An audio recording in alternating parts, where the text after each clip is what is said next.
नमस्कार दोस्तों, मैं रोहन शर्मा स्वागत करता हूं सभी का आपके अपने चैनल ज्योतिष एंड वास्तु में। कैसे हैं आप सभी?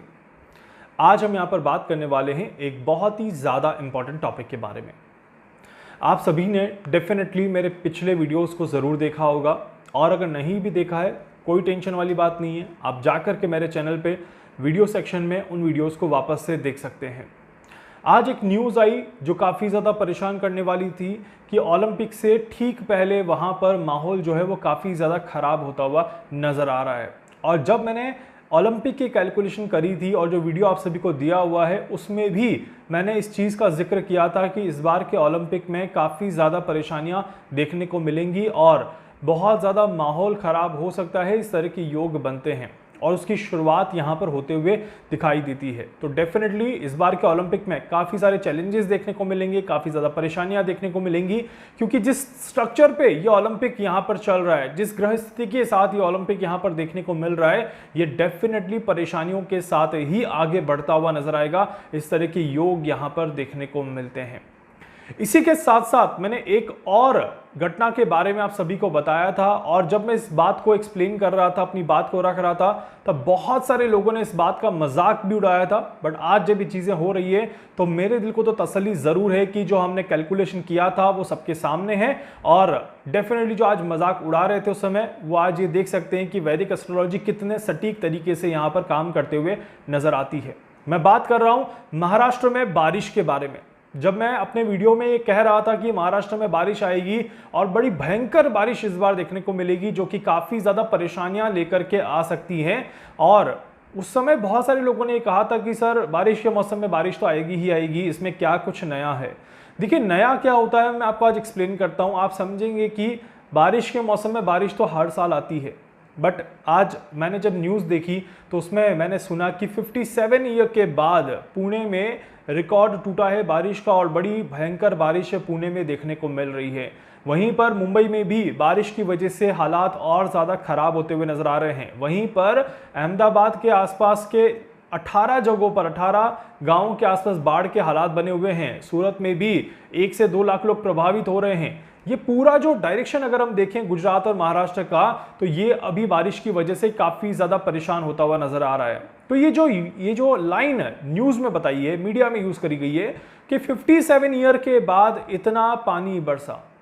मेरा कहने का मतलब है कि बारिश तो हर साल होती है, तो 57 ईयर के बाद की कैलकुलेशन कहाँ से आ गई अभी?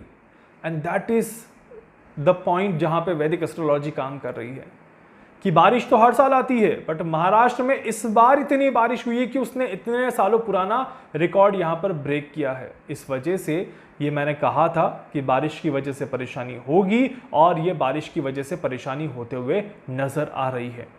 ये भी हमने कहा था कि बारिश की वजह से परेशानियां रहेंगी, बीमारियां भी होंगी, और अहमदाबाद गुजरात के आसपास जो वायरस यहाँ पर देखने को मिल रहा है उसके ऊपर मैंने एक डेडिकेटेड वीडियो ऑलरेडी बना करके दे दिया है। अगर आप सभी ने उस वीडियो को नहीं देखा है, हाथ जोड़ के निवेदन है उस वीडियो को देख लीजिएगा। उस वीडियो में जो छोटी छोटी चीज़ें बताई हैं वो कर लीजिएगा, और अपने बच्चों को पूरी तरह से इस माहौल में बचा करके रखिएगा ताकि उन्हें किसी तरह का कोई कष्ट ना हो, कोई परेशानी ना हो, और सारी चीज़ें बैलेंस होते हुए नजर आएँ। अब सवाल मेरे पास ये था कि सर, पहले तो लोग पूछ रहे थे कि महाराष्ट्र में और मुंबई में बारिश रुक नहीं रही है, आ नहीं रही है, कब आएगी? और अब सवाल वाकई में ऐसे आ रहे हैं कि सर ये पुणे की बारिश कब रुकेगी, ये मुंबई की बारिश कब रुकेगी, माहौल कब बेहतर होता हुआ नजर आएगा?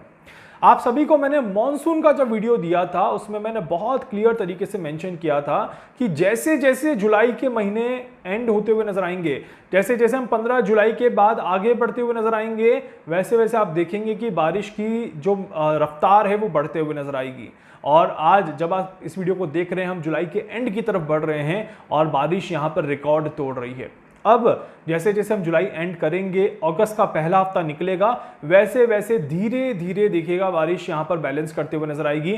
और जितना मेरा कैलकुलेशन है 15 अगस्त के आसपास तक का बारिश का मौसम बना रहेगा, बारिश का माहौल बना रहेगा। उसके बाद डेफिनेटली बारिश यहाँ पर कम होते हुए नजर आएगी और धीरे धीरे बारिश बंद होते हुए नजर आएगी। इस तरह के योग यहाँ पर बन रहे हैं। तो यहाँ पर ये तो बिल्कुल क्लियर है कि ये अभी जो है वो क्रिटिकल टाइम यहाँ पर चल रहा है, इस बात का ध्यान रखिएगा। मतलब कि 29 जुलाई के आसपास का जो समय रहेगा ये थोड़ा सा परेशान करेगा।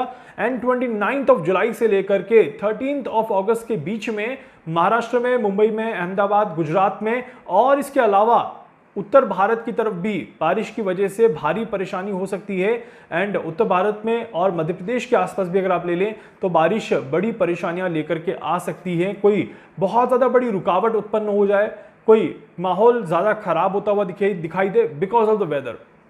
बारिश की यहाँ पर बात कर रहे हैं, किसी और कारण से माहौल खराब हो तो उसमें हम नहीं काउंट करेंगे।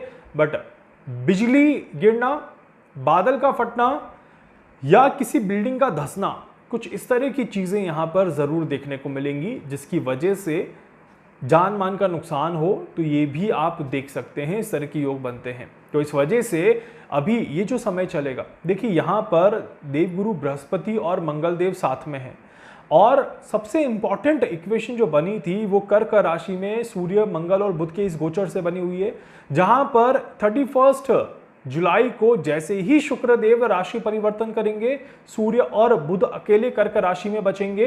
एंड जब सूर्य बुध अकेले कर्क राशि में बचेंगे उसी समय यहां पर मंगल और शुक्र का भी कॉम्बिनेशन बनेगा और इसकी वजह से बारिश की रफ्तार अभी कम से कम आप मान के चल सकते हैं कि 8 से 10 दिन और ज्यादा रौद्र रूप धारण कर सकती है। इस तरह के योग बनते हैं।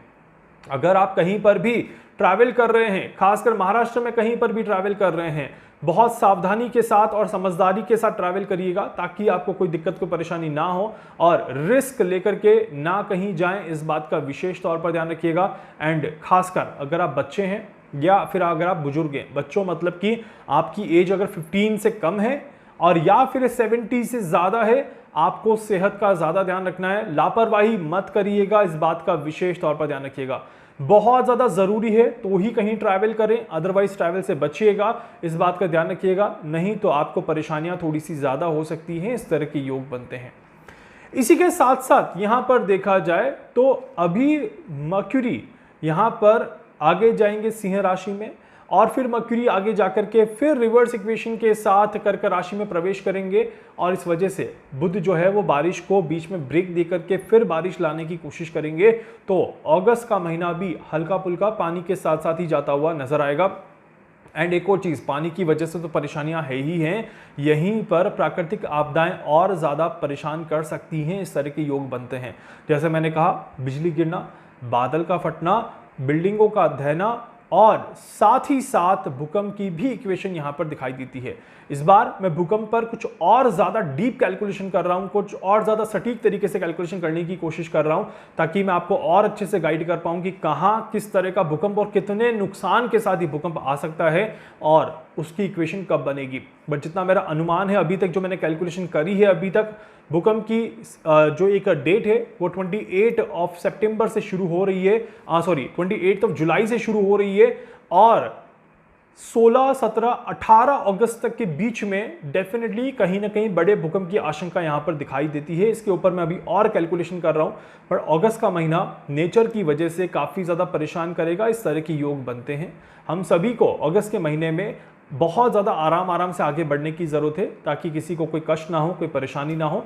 और आप सभी भी अपना पूरा ध्यान रखिएगा, अपनी फैमिली का पूरा ध्यान रखिएगा, अपनी सेहत का पूरा ध्यान रखिएगा, अपने आसपास लोगों को भी सचेत करें और कोई भी रिस्क लेकर के ना चलें, इस बात का ध्यान रखिएगा।